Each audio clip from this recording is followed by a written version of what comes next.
College football season's here. Okay, it's a time to be happy. It's a time of rebirth. It's a time of optimism, of promise, of potential. And will dreams get shattered along the way? Sure, most of them will. But that's not what God created late August for. That's what God created Halloween and beyond for. Your dreams can be crushed by then, but I think we've got an amazing college football season coming up. And I'm going to give you some reasons why. You can come up with your own. The first thing I'm thinking about is, I've got 10 of them. We have never had this many contenders for a national championship that I can remember in my lifetime. We have come to learn that the national championship picture is normally 3 teams, 5 teams, 7 teams. There are 9 teams at plus 1,500 or better odds to win this whole thing, and Texas A&M's not even included in that. Miami's not even included in that. Florida's not even included in that. And the reason I list those teams is because those are teams where if they were to get in the playoff, could make a lot of noise because they do have the minimum baseline talent roster. In fact, well above the minimum baseline. But just think about how wide open it is. This time last year, Ohio State, Georgia, like those were the betting favorites. Both of them lost 2 games in the regular season. So they both made the playoff. Ohio State won the whole thing. But even last year, it was very tumultuous. You guys know how rarely I use that word. Think about this year. And think about how much could go right, especially if we don't have elite teams. That's one of the big questions that we have for early in the year. I'll tell you another thing that I think is going to make this season amazing. The big key that I have long spoken about in this sport has been the state of Florida, and the big programs in the state of Florida not taking care of business for a prolonged period of time meant that the in-state talent didn't stay home for a prolonged period of time, which led to Alabama's entire defensive backfield being made up of Florida players when they won the title in 2020. You just watched that, and that's insane. That shouldn't happen. Why does it happen? Well, those players aren't staying home because their teams aren't winning. So now we have fast-forwarded 5 years. Florida State was great 2 years ago. Then they were terrible. And so we got to wait and we got to find out what will they be this year. Billy Napier, I think, has got the best team that he's had at Florida. I think very highly of them. We're going to predict them later in the show. I'll tell you which win-loss record I think they'll have. Miami under Mario Cristobal still knocking on the door of playoff contention, but not there yet. They haven't kicked the door down yet. Had Cam Ward last year, no defense. Got Carson Beck this year. Do they have a good enough defense? Replaced their entire secondary, got a new defensive coordinator. They think it may be a low-key strength. What do we think? We're kind of up in the air right now. We got to wait and watch them play Notre Dame. Standalone game Sunday night, week 1. Again, if this doesn't get your heart racing a little bit, I don't know why you're watching the show. Probably more of a soccer fan, probably more of a basketball fan, and you just happen to stumble upon it. But man, if you love college football, think about the potential just in the state of Florida. And that's not to mention our buddy Alex Golesh down at USF. Could they make some noise? They play Boise to start the season. UCF, Scott Frost back home. It's like we just erased that entire Nebraska chapter and he's back home, making comments left and right about whether he should have ever left or not. So I've got that. I've got Brian Kelly, who is not a coach in the state of Florida. Brian Kelly is the LSU head coach, though. What excites me about 2025 is we get to find out one way or the other about Brian Kelly. I don't always talk in such definitive terms because it's fortune cookie type stuff. Normally there are shades of gray to every season, but I do think it's fair to say someone's going to be proven right about Brian Kelly. Now there's one group, I've probably found myself in this group, that thinks Brian Kelly's a very good head coach, that thinks Brian Kelly has probably gotten some unjust criticism, and in other cases maybe not criticized enough, so it's very compartmentalized, but who thinks all in all, he's the real deal. Then there's another group that thinks he's a total and abject fraud, and they claim they knew it the day he faked that accent, and he's never really come and rounded into form and turned LSU into a national title contender. Well, those two worldviews, they can't coexist. So one of them's got to be right and one of them's got to be wrong. Now, you don't find that out in a guy's first season. You really don't find it out in his second season. Well, when you get third season, when you get fourth season, you get to a point where you're going to find out. So Brian Kelly's now had time to maybe make not the best of hires when he started out there, and maybe make not the best of personnel decisions when he first started out there. And then he's had time to reap the consequences of it, the Jaden Daniels year, where defense cost him a shot at a national title. And then he's had a year to course correct, and that organization's course corrected, and they hired really good defensively, and they've got really good front office personnel, may have the best GM in the country for all we know. And now there's another season, okay, with all that happening. This is really the show me season, is it not? They made a lot of good moves defensively in the portal. They've talked a lot about being more balanced offensively. They've got a returning quarterback. It's their guy. So what if they go 11-1? What if they're in Atlanta? Well, there's your answer. What if they go 7-5? Well, also, there's your answer. So we get to find out one way or the other about Brian Kelly. I feel like last year, speaking of Brian Kelly, the team that he left to go to LSU was Notre Dame. I feel like last year Notre Dame announced their arrival back on the national championship stage, and it's fun, unless you're, a Notre Dame hater, it's fun that Notre Dame's back. I was never a believer college football needed Notre Dame, because I'm not a believer college football needs any team to be great. College football is great, and if you want to be a part of it, that's wonderful. It does help, I think. It does make it better if Notre Dame is in it, because no one's indifferent on Notre Dame. You either love them or you hate them. So Notre Dame's back, and by back, I don't just mean a good, solid team. They played for a national title last year. They're squarely in the mix of that conversation again this year. I feel like the sport has kind of come back to them a little bit, as opposed to 5 years ago when the talk amongst many, myself included, was a fear that the game had passed Notre Dame by. And by that, I don't know what everyone else meant. What I meant is I'm just not sure the talent profile of recruiting classes that you can get at Notre Dame is going to compete with the likes of, at the time, Bama, still Bama, at the time, and still now Georgia, at the time, still now Ohio State. Well, they went up against Ohio State last year and they lost, but they beat Georgia. So they're competitive now, but here's the follow-up. The follow-up is, number one, they've got to deliver a follow-up campaign to last year. Number two, at Miami, Texas A&M, at Arkansas, Boise, NC State, and USC. They play all of those teams by October 18th, and they're breaking in a brand new quarterback. So they are back, but they've got challenges. Now, half the internet will tell you Notre Dame plays a cupcake schedule. The other half has looked at their schedule.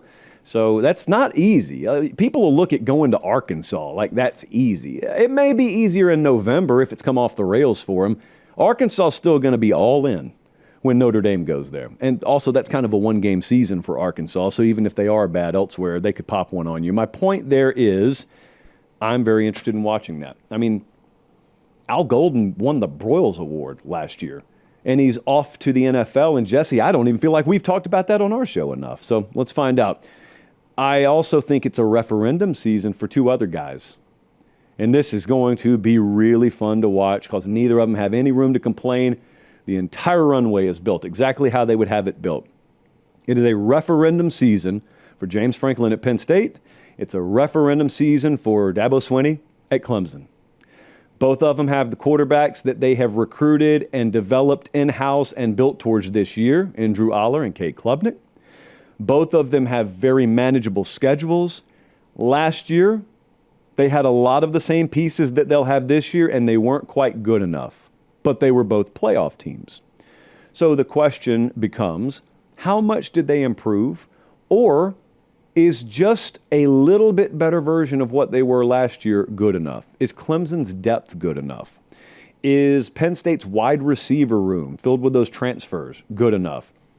Because there is one path where one or both of them are in the Final Four national championship game. Maybe one of them wins it. And I mean, what a story that is, no matter what. You're talking about one of the bigger stories in the last couple of decades in college football if either one of them wins it for different reasons.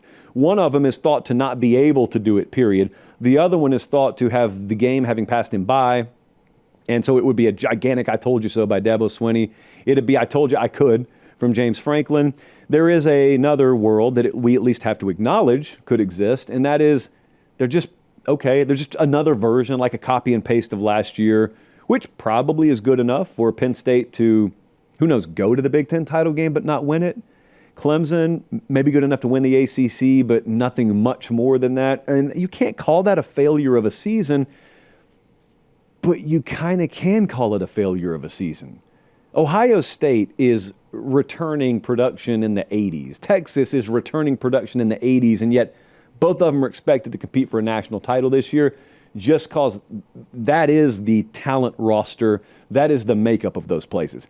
Clemson and Penn State will not be viewed that way this time next year. I don't think they'll be viewed that way. So it is very much more of a window type opportunity for them than maybe still some of the big boys that are there every single year. I'm not done. I continue. Hey, wait just a second. Appreciate you guys watching. Most of you are subscribed. If you're not, please do so. It's free. It helps us keep the show free, and that's how we do college football year round. All right, back to the video. It is going to be fun this year, as it is every year, because the Big 12 is wide open. You could call your aunt who has said, Jimmy, you're a big college football fan, right? Yes, Aunt Trish. Get me into college football. I don't even want to pull for a team. Just sell me on it. I watch soap operas every day, right? I haven't worked in years. Just sell me on the storylines. Okay. The Big 12. That's what you tell your aunt. The Big 12. It could be Iowa State. They were just victorious halfway around the world. Got home at noon today, I'm told, per reputable sources. From Dublin, Ireland, after they beat Kansas State. Kansas State's now behind the eight ball already, but they were favored to win the conference going into yesterday. You got Texas Tech with the ultimate talent roster experience, the ultimate portal experiment. You've got Arizona State looking to not defend the title because they're not defending anything. They're looking to repeat as a conference champ for the first time out there. I think no one's done it in like half a decade. Baylor sneaking around. They open with Auburn, which is not a conference game, but we get to find out how improved Dave Aranda's bunch is. Utah is the one that worries me the most because I don't feel like I've talked enough about Utah, and I just feel like Kyle Whittingham selling on him after 1 year is very ignorant and very foolish. Jesse's not playing quarterback for him anymore. Got a kid from New Mexico, so expect an upgrade there if I know Jesse like I think I do. And then I'm watching Kansas yesterday, and the same stuff we had heard out of fall camp. Jalen Daniels is healthy. Well, obviously he's healthy. Now, he needs to be healthy for 11 more of them. But if he is, they could be a surprise contender. Point being, there should be no surprise contender in the Big 12. Anyone who gets surprised by the Big 12 being up in the air does not really know the Big 12 like we do. What about Ohio State? What about Ryan Day? We'll see them this weekend. We're going to be on the road there, Texas and Ohio State. Have you ever thought to yourself, wow, the head coach, man, he just won the national championship, but there's a lot of pressure on him this year. No one ever says that. But yet it's kind of the case with Ryan Day. It's not the case that he needs to win another national title. No, there's this whole other season that's baked into Ohio State's world that most of you don't worry about. Even though you guys play rivalry games, no one has the dynamic in their life right now that Ryan Day and Ohio State do as it relates to Michigan, even coming off a national championship last year. There's a yeah, but. There's not an asterisk next to the validity of the title. There's not that. There's an asterisk next to it in the sense that everyone congratulates you and then says, got to beat Michigan, though. And they're not smiling when you chuckle at them. They're just dead serious. They should be. You got to beat Michigan, though. We're going on half a decade. This is entering a fifth year now. You can't lose to them. They got Bryce Underwood up there. They got folks willing to spend, and the NCAA cloud is in the rearview mirror now. So all the message board fodder has to rid itself of that and refocus on what we should be focused on, which is the game on the field. The game on the field. It's a long way away. It's several months away, but everything builds to that. You know, because Ohio State, correct me if I'm wrong, Jesse, I think they've been favored in like every one of these games. The past 4 years, and they're 0-4. So it won't matter. Ohio State could beat Texas by 20 this Saturday. And they go in Washington and win, and they could go in Illinois and win, beat Penn State. It doesn't matter if the futures market over at FanDuel has Ohio State minus 20, Ohio State minus 22. That's what they had last year. They got beat.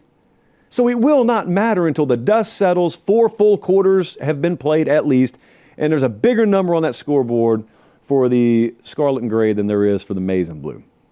That is a very weird kind of pressure that only exists in college football. I love it because I don't have to worry about it. I just get to talk about it.